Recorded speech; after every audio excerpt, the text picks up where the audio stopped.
Revenue receipts वो receipts होती हैं जो ना तो हमारी किसी लाइबिलिटी को क्रिएट करती हैं और ना ही हमारे किसी एसेट को रिड्यूस करती हैं। ठीक है, आज हम पढ़ने जा रहे हैं कैपिटल रिसीट। और उस देखो कैपिटल रिसीट्स क्या होती हैं। अब देखो अगर आपको रेवेन्यू रिसीट्स पता है तो कैपिटल रिसीट्स उसका जस्ट अपोजिट है।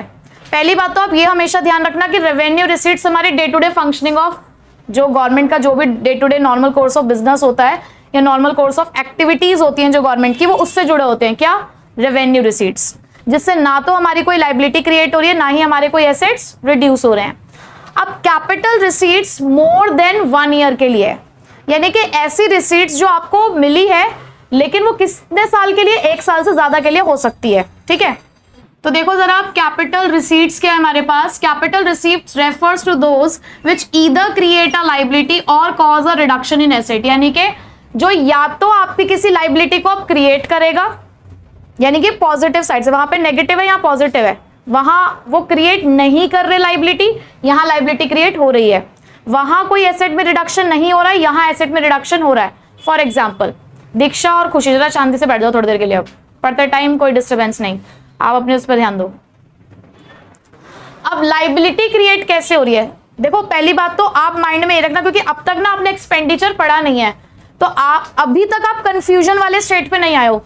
जब मैं आपको एक्सपेंडिचर पढ़ा दूंगी ना तब माइंड में थोड़ी थोड़ी सी कंफ्यूजन आनी शुरू हो जाएगी। तो चीजों को एक एक करके बारीकी से क्लियर रखो कि देखो हम बात कर रहे हैं रिसीट्स की, तो रिसीट्स का मतलब क्या होता है? पैसे का आना। आपको वो एग्जाम्पल सोचना है जिसमें पैसे आने की वजह से कोई लाइबिलिटी बढ़ जाए। इसका मतलब ये ऐसा पैसा होगा जो आपका नहीं है। अब आपका जो पैसा नहीं होता, आप किसी से पैसा उधार लेते हैं, दैट मीन्स बोरोइंग्स जो है वो किस चीज का पार्ट है? कैपिटल रिसीट का पार्ट है। क्योंकि जब आप किसी से पैसा उधार लोगे, लोन लोगे, तो आपकी लाइबिलिटी इंक्रीज होगी। पैसा आएगा तो सही, लेकिन एट द सेम टाइम आपकी लाइबिलिटी भी इंक्रीज हो जाएगी। दूसरी चीज, दूसरा हमारे पास पॉइंट क्या है? Cause a reduction in asset, यानी कि एसेट कम हो लेकिन उसकी वजह से पैसा आए, तो उससे क्या हो सकता है? आपने अपने एसेट को ही बेच दिया तो पैसा आएगा। दूसरा, हमने कहीं पर इन्वेस्टमेंट कर रखी थी, कहीं पे किसी के शेयर्स खरीद रखे थे, वो शेयर्स हमने वापस ले लिए, यानी कि सेल ऑफ कर दिए। हमने कहीं पे शेयर्स परचेज कर रखे थे, वो सेल कर दिए, जिसको हमने पढ़ा डिसइन्वेस्टमेंट। डिसइन्वेस्टमेंट होता है ना जहां पर पब्लिक सेक्टर अंडरटेकिंग्स अपने शेयर्स को बेच देती हैं। ठीक है, तो इस तरीके से आपको एग्जांपल के साथ ही इसको याद रखोगे तो डेफिनेशन कभी नहीं भूलोगे। अब कैपिटल रिसीट्स क्या होती है? नॉन रेकरिंग है। नॉन रेकरिंग मतलब कभी कभी होती है, हमेशा हम लोन नहीं लेते। हमारे बिजनेस का या हमारी नॉर्मल कोर्स ऑफ एक्टिविटीज का पार्ट नहीं है लोन लेना, एसेट्स बेचना, डिसइन्वेस्टमेंट करना, ये हम डे टू डे फंक्शनिंग में नहीं करते हैं, कभी कभी करते हैं, तो इसलिए इसको बोला जाता है इर्रेगुलर इन नेचर। ठीक है, क्या क्या एग्जांपल्स है इसके? बोरोइंग्स एंड अदर लाइबिलिटी, यानी कि आपने पैसा उधार ले रखा है या कोई भी अदर तरीके से अगर आपने कोई लाइबिलिटी ले रखी है तो। डिसइन्वेस्टमेंट वही कि जहां पर आप क्या करते हो, अपने पब्लिक सेक्टर अंडरटेकिंग्स अपने शेयर्स को सेल ऑफ कर देती हैं, तो वो डिसइन्वेस्टमेंट है। रिकवरी ऑफ लोन्स, आपने किसी को लोन दे रखा था, जब हम किसी को लोन देते हैं तो हमारे लिए एसेट होता है वो। मिस्टी, आपको ये बात समझ आ रही है एसेट और लाइबिलिटी वाली? बोलती क्यों नहीं हो? देखो लाइबिलिटी होते हैं, आप ऐसे सुनो, अब मैं तुम्हें बताती हूँ, बहुत सरल शब्दों में बताती हूँ। लाइबिलिटी का मतलब होता है फ्यूचर ऑब्लिगेशंस। जैसे कि तुम्हारे पेरेंट्स तुम पे अभी पैसा खर्च कर रहे हैं, तुम्हारे पेरेंट्स अभी तुम पर पैसा खर्च कर रहे हैं, तो ये तुम्हारा फ्यूचर ऑब्लिगेशन है कि तुम उन्हें आगे चलकर कुछ नाम कमाओगी, कुछ अच्छा कुछ बनोगी और उनको वापस दोगी। हाँ, तुम उनकी लाइबिलिटी हो। ठीक है, तो लाइबिलिटी मतलब क्या होता है? फ्यूचर ऑब्लिगेशंस होते हैं। ठीक है, लेकिन एसेट क्या होते हैं? फ्यूचर बेनिफिट्स, वो चीजें जो हमें फ्यूचर में जाके बेनिफिट्स देती हैं। ठीक है, उनके लिए तुम फ्यूचर एसेट हो। अपनी तरफ से सोचोगे तो तुम लाइबिलिटी हो, तुम उनसे पैसा ले रही हो ना, कल को उन्हें पैसा मिलेगा, उनके लिए वो एसेट है। समझ गए? किसी से लोन लेना लाइबिलिटी, लेकिन किसी को लोन देना एसेट। ठीक है, तो मैंने किसी को लोन दे रखा था, मैंने किसी को पैसा उधार दे रखा था, तो क्या ये मेरा फ्यूचर बेनिफिट नहीं है कि फ्यूचर में मुझे मेरे पास मेरा पैसा वापस आएगा? तो जब हम अपने लोन्स की रिकवरी कर लेते हैं, यानी कि जब हमने किसी को लोन दे रखा था, वो लोन हमारे पास वापस आ गया, तो वो हमारे लिए क्या है? रिडक्शन इन एसेट है। तो रिडक्शन इन एसेट है तो इसका मतलब क्या है? कैपिटल रिसीट है।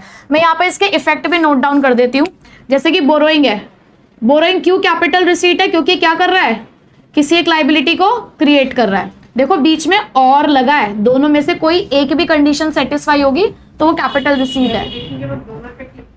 हाँ, इफेक्ट आपको दोनों लिख के आने डेफिनेशन में, लेकिन अगर आपको आइडेंटिफाई करने के लिए आता है तो दोनों में से कोई एक भी अगर आपको मिल जाता है रीजन, तो आप कैपिटल रिसीट उसे लिख सकते हो। ठीक है। डिसइन्वेस्टमेंट कैसे है कैपिटल रिसीट? क्योंकि ये रिड्यूस कर रहा है एसेट को। एसेट ही तो है, कहीं पे इन्वेस्टमेंट करना हमारा एसेट ही तो होता है, उसे विड्रॉ कर लेना, उसको रिड्यूस कर दिया आपने। रिकवरी ऑफ लोन में भी आपका एसेट क्या हो रहा है? रिड्यूस हो रहा है।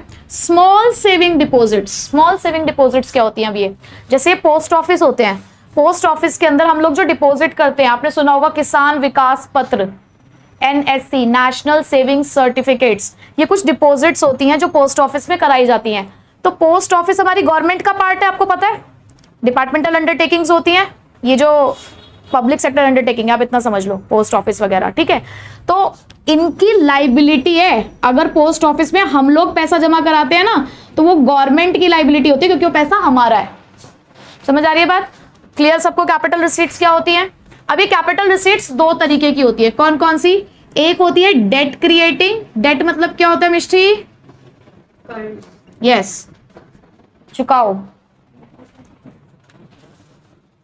तो type of capital receipts, debt creating और non debt creating. Debt creating का मतलब ऐसी रिसीट्स जो हमारी लाइबिलिटी, गवर्नमेंट की लाइबिलिटी को बढ़ाएं, जिसको आपको कभी ना कभी तो वापस करना होगा विद इंटरेस्ट। उधार लिया है, कर्जा है, तो वापस करना ही पड़ेगा, मूल भी वापस करना पड़ेगा, ब्याज भी देना पड़ेगा, यानी कि प्रिंसिपल अमाउंट भी वापस करना है विद इंटरेस्ट। उसके बाद एग्जाम्पल क्या हो सकता है? आप कोई भी बोरोइंग्स लेते हो या फिर कोई भी फॉरेन गवर्नमेंट से अगर आप लोन वगैरह लेते हैं, तो वो आपके लिए डेट क्रिएटिंग रिसीट्स है। नॉन डेट क्रिएटिंग रिसीट्स क्या होती है? ऐसी रिसीट्स जो बोरोइंग्स नहीं है। सीधी सी बात, बोरोइंग्स तो डेट क्रिएट करता है ना, हमारे ऊपर एक बर्डन लाता है, हमारे ऊपर एक कर्जा है। लेकिन अगर हम नॉन डेट क्रिएटिंग की बात करें तो दैट मीन्स हमारे ऊपर किसी तरीके का कोई बर्डन नहीं है, ये किसी भी तरीके के डेट को अराइज नहीं करते। जैसे कि खुद के एसेट्स को बेचकर अगर पैसा आ रहा है, लोन को वापस लेकर पैसा आ रहा है, डिसइन्वेस्टमेंट की वजह से पैसा आ रहा है, तो वो नॉन डेट क्रिएटिंग है। क्लियर? तो मैंने आपको यहाँ पे दो चीजें बताई ना, create a liability, cause a reduction in asset. जो भी आपके एग्जाम्पल लाइबिलिटी क्रिएट कर रहे हैं वो आपके डेट क्रिएटिंग रिसीट्स हैं। जो भी आपके एग्जाम्पल्स एसेट्स को रिड्यूस कर रहे हैं वो आपके नॉन डेट क्रिएटिंग है, क्योंकि यहां पर एसेट रिड्यूस होने का मतलब है आपका खुद का पैसा आपके पास वापस आ रहा है। जब आपका खुद का पैसा आपके पास वापस आ रहा है तो डेट्स कहां से क्रिएट हुए? यहां आपने किसी और का पैसा लिया है, इसलिए यहां आपके ऊपर डेट क्रिएट हुआ है। ठीक है, क्लियर? अब एक रिकैप लेते हैं दोनों में। हमने दोनों तरीके की रिसीट्स पढ़ ली हैं। अब कौन कौन सी? रेवेन्यू और कैपिटल। देखो दोनों में कॉन्ट्रास्ट, देखो दोनों में कॉमन चीज क्या है? यहां लिखा है क्रिएट लाइबिलिटी, रिड्यूस एसेट। दोनों की डेफिनेशन में ये दो चीज कॉमन है, और ये भी ध्यान रखना, क्रिएट और रिड्यूस। पर यहां पर कहते हैं कि ये लाइबिलिटी को क्रिएट नहीं करता, ये लाइबिलिटी को क्रिएट करता है। ये हमारे एसेट को रिड्यूस नहीं करता, लेकिन ये हमारे एसेट को रिड्यूस करते हैं। ठीक है, क्लियर? डिफरेंस निकाल पाओगे ना?